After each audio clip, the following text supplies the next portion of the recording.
My name is Mia Lopez. I did my behavior change project on differential reinforcement to reduce tantrum behavior. I focused my project on one of the clients that I worked with. He is a 2-year-old boy with autism. He is brand new to our clinic.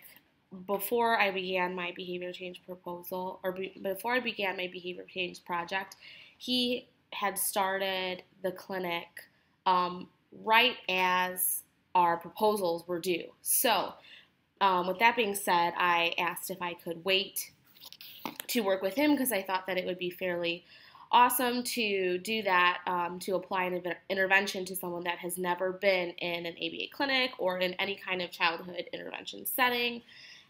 So I did that. He engaged in tantrum behaviors, and so to describe his tantrum behavior, he engaged in aggression towards others, self-injurious behaviors, SIB. He engaged in crying, as well as flopping. This typically would occur when demands were being placed. So, for example, in the playroom, if he had to clean up his toys, he would begin to engage in tantrum behavior. He would also engage in tantrum behavior during our DTI sessions at the table when his preferred reinforcers were removed when a target was presented. He would engage in tantrum behavior if he did not want to eat his lunch or he wanted to sit on the floor. He would also engage in tantrum behavior during circle time because he wanted to get up and run around and do what he wanted. So I decided that the intervention that I was going to do was I was going to apply a DRO, differential reinforcement of other behavior, to decrease his tantrum behavior. So I also used escape extinction, so no matter what, I had to make sure that I followed through with the demands that I had placed. So typically at the clinic that I work at, that is something that no matter what we are to stick with. It doesn't matter if it is to give us something, to put something away. Once we place a demand, the demand needs to be followed through by the child. So when I would say, okay, we need to clean up, I would have to make sure that the child followed through. Whether he needed assistance in different prompts, so sometimes I would have to do a full physical prompt to get him to begin cleaning up, or maybe even a model like clean up like this, and I would put a toy away, and then he would have to do the same thing. So no matter what, I had to always make sure that I followed through with those demands that I was placing. So I had to make sure that I put the escape behavior, which included the tantrum behavior, on extinction, as well as being sure to reinforce other behaviors that I found to be more appropriate. I chose to do a DRO because I did not want to focus on just one behavior because he's so fairly new and he's never been in an ABA setting. I just figured that this would be the best option for him, so multiple behaviors were able to be reinforced to help decrease his problem behavior of tantrums. So yes, during our first few days, I believe it was our first 5 days, his his tantrum behavior was very high. I believe at one point he had over 16 tantrums. I also, for this behavior, for data collection, I collected a frequency count as well as a duration count.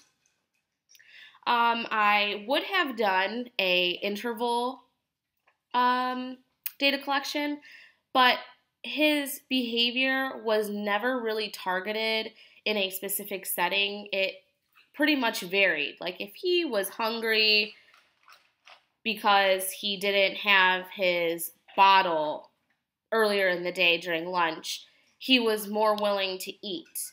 So there were different things that came into play with when his problem behavior did occur. So during our baseline phase, I still had to make sure that I followed through with my demands that I had placed. So his behavior was very high. When the baseline phase was over and the intervention phase was introduced, I made sure that all the therapists, we carried edibles with us, preferred reinforcers such as an iPad. So for instance, in the playroom, when he would clean up or I would place a demand as, oh, put this block on top of that block, and he did it, I immediately would reinforce with an edible or praise or tickles, anything that I knew that he was very motivated for. Same thing during our lunch session. So it was more like, oh, you take a bite of this, I'll give you first bite, then your cookie that you want. So little different things here and there were reinforced across his day. So I did do the data collection for that, and then his behavior did decrease. When the baseline phase was introduced again, his behavior did skyrocket, and the very last one, I want to say, was up to maybe 18 tantrums. Not 100% sure. I'm trying to look at the data right now, but yes, I believe it was 18 tantrums. And that was for frequency count. When I looked at minutes, I mean, his problem behavior was up to 30 minutes on some days during our baseline phase.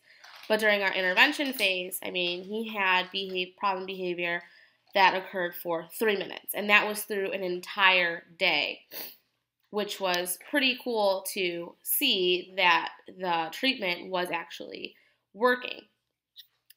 So that's actually a little bit about my project that I did.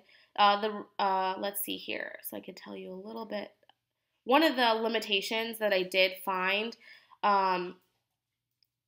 in the future, I liked taking frequency and duration data. I thought that it was very good for me to see how many tantrums he did engage in throughout the day, but also I thought that it was really nice to see as well was the duration of tantrums altogether for that day. Like I said, when I'm looking at data here, he had a total of 3 minutes of tantrums, but he also engaged in 3 tantrums. So he could have had, say, if he had 3 tantrums, each one lasted a minute, that's really great compared to tantrums lasting over 5 minutes. So I thought that was really nice to be able to look at. For somebody that is older, I probably would do more of an interval data collection because I would know where to look and what to target and when he typically would engage in these kinds of tantrums. Well, thanks for listening, and I really hope that you enjoyed a little bit about my behavior change project.